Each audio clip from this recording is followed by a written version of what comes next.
ஜனங்களை கர்த்தர் சொன்னார், உங்களை பாலும் தேன் ஓடுகிற தேசத்துக்கு என்ன செய்வேன், கொண்டு போவேன், சேர்ப்பேன் அப்படின்னாரு.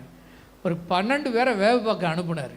40 நாள் சுற்றிட்டு பெரிய பெரிய பழங்கள்லாம் தூக்கிட்டு வந்தாங்க. வந்துட்டு என்ன சொன்னாங்கன்னா, 10 பேர் என்ன சொன்னாங்கன்னா, இது என்ன செய்ய முடியாது, சுதந்திரிக்க முடியாதுன்னு அந்த நாளில் எப்படி பேசுனாங்க சொல்லுங்கள், அவிசுவாசமாக பேசினாங்க. 2 பேர் மட்டும் எப்படி பேசினாங்க, விசுவாசமாக பேசினாங்க. அவர்கள் அந்த நாள் மட்டும்தான் அவிசுவாசமாய் பேசினார்கள். அவங்க அவிசுவாசமாகவே பேசலை. நல்லா புரிஞ்சுக்கோங்க, அந்த நாள் அவிசுவாசமாக பேசினாங்க, ஆனால் அடுத்த நாள் விசுவாசமாக பேசினாங்க.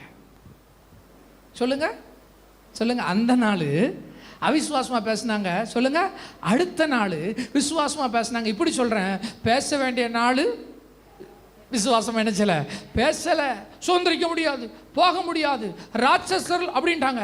அடுத்த நாள் முழுதும் அழுதுட்டு அடுத்த நாள் இல்லை நாங்கள் சுதந்திரிப்போம் அப்படின்னு சொல்லிட்டு யுத்தம் பண்ணவே போயிட்டாங்க. யுத்தம் பண்ண போயிட்டு அடி வாங்கிட்டு வந்தாங்க.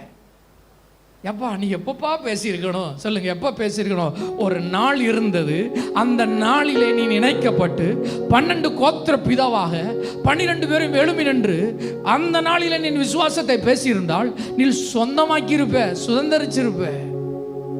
அடுத்த நாள் காலையில் போய் விசுவாசத்தோடு இல்லை இல்லை இல்லை இல்லை இல்லை இந்த நாள். சில பேர் நாளை மிஸ் பண்ணிடுவாங்க, வாய்ப்புகளை மிஸ் பண்ணிடுவாங்க. வாய்ப்புகள் எப்பொழுதாவது தான் வரும். அதை பயன்படுத்தி, அதை ஆயத்தத்தோடு இருந்து காத்திருந்து பயன்படுத்துகிறவன் தான் அற்புதங்களை பெற்றுக்கொள்ளுகிறவன்.